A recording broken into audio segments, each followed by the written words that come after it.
उधर पश्चिमी मीडिया का दावा है कि रूस के पड़ोसी देश फिनलैंड में जल्द ही अमेरिकी फौज तैनात हो सकती है, जिससे पुतिन की मुश्किलें बढ़ जाएंगी। इस मुद्दे पर अमेरिका और नेटो के नए सदस्य फिनलैंड के बीच बहुत बड़ी डील होने जा रही है।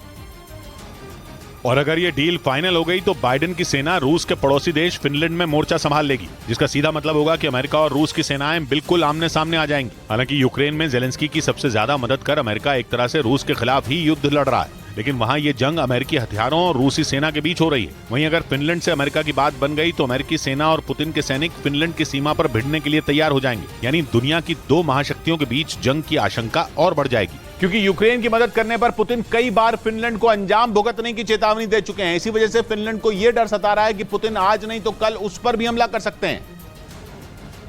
हालांकि फिनलैंड अब नेटो का सदस्य बन चुका है, उसे पुतिन से भिड़ने के लिए नेटो का सुरक्षा कवच मिल चुका है, क्योंकि इस सैन्य संगठन का मकसद ही मिलकर अपने सदस्य देशों की सुरक्षा करना है। लेकिन इसके बावजूद फिनलैंड ये बात अच्छी तरह जानता है कि अगर पुतिन ने उस पर हमला करने की ठान ली तो उसका बच पाना बेहद मुश्किल है। इसका सबसे बड़ा सबूत यूक्रेन है, जिसे अमेरिका समेत नेटो के कई देश पिछले 14 महीनों से अपने घातक हथियार दे रहे हैं, लेकिन फिर भी यूक्रेन अपनी तबाही को नहीं रोक पा रहा है।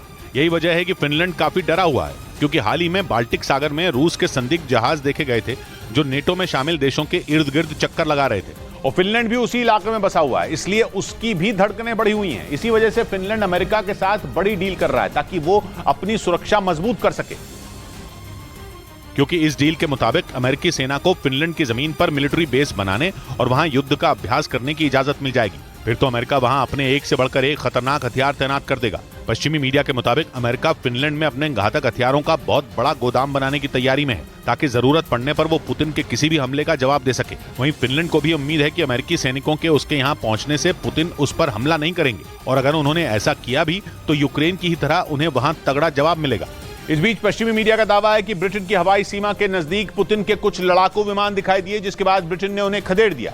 यूरोप के दूसरे देशों की तरह ही ब्रिटेन पर भी रूसी सेना के हमले का खतरा है, क्योंकि रूस कई बार ब्रिटेन पर हमले की धमकी दे चुका है। इसी बीच अपनी हवाई सीमा के नजदीक पुतिन के लड़ाकू विमानों को देखकर ब्रिटेन में खलबली मच गई, क्योंकि पश्चिमी मीडिया का दावा है कि पुतिन के लड़ाकू विमान नॉर्वेजियन सागर की तरफ से आकर ब्रिटेन की हवाई सीमा के नजदीक उड़ान भर रहे थे। पश्चिमी मीडिया के मुताबिक ब्रिटेन के करीब पहुंचने वाले ये विमान रूसी नौसेना के TU-142 एयरक्राफ्ट थे, जिन्हें देखते ही ब्रिटेन ने अपने टाइफून फाइटर जेट को उन्हें खदेड़ने के लिए उड़ा दिया। दावा है कि ब्रिटेन के लड़ाकू विमानों को देखते ही रूस के फाइटर जेट वहां से भाग खड़े हुए, क्योंकि ब्रिटेन के साथ साथ नॉर्वे ने भी रूसी विमानों को खदेड़ दिया। पश्चिमी मीडिया का दावा है कि नॉर्वे ने भी अपने F-35 लड़ाकू विमानों से रूस के फाइटर जेट का पीछा किया। हालांकि बाद में रूस ने साफ किया कि उसके लड़ाकू विमान अंतर्राष्ट्रीय हवाई सीमा में उड़ान भर रहे थे, लेकिन रूस की इस हरकत ने यूरोप के देशों की धड़कनें जरूर बढ़ा दी। इसी तरह की घटना कुछ रोज पहले बाल्टिक सागर में भी हुई थी, जहां रूस के लड़ाकू विमानों को देखकर नेटो देशों के होश उड़ गए थे। उस वक्त रूस के 2 सुखोई 27 और एक IL-20 जासूसी विमान ने बाल्टिक सागर के ऊपर एस्टोनिया के नजदीक उड़ान भरी थी। उस इलाके में एस्टोनिया के अलावा लातविया और लिथुआनिया भी मौजूद है, जिसके बाद ब्रिटेन और जर्मनी ने मिलकर रूस के लड़ाकू विमानों को वहां से खदेड़ने का दावा किया था।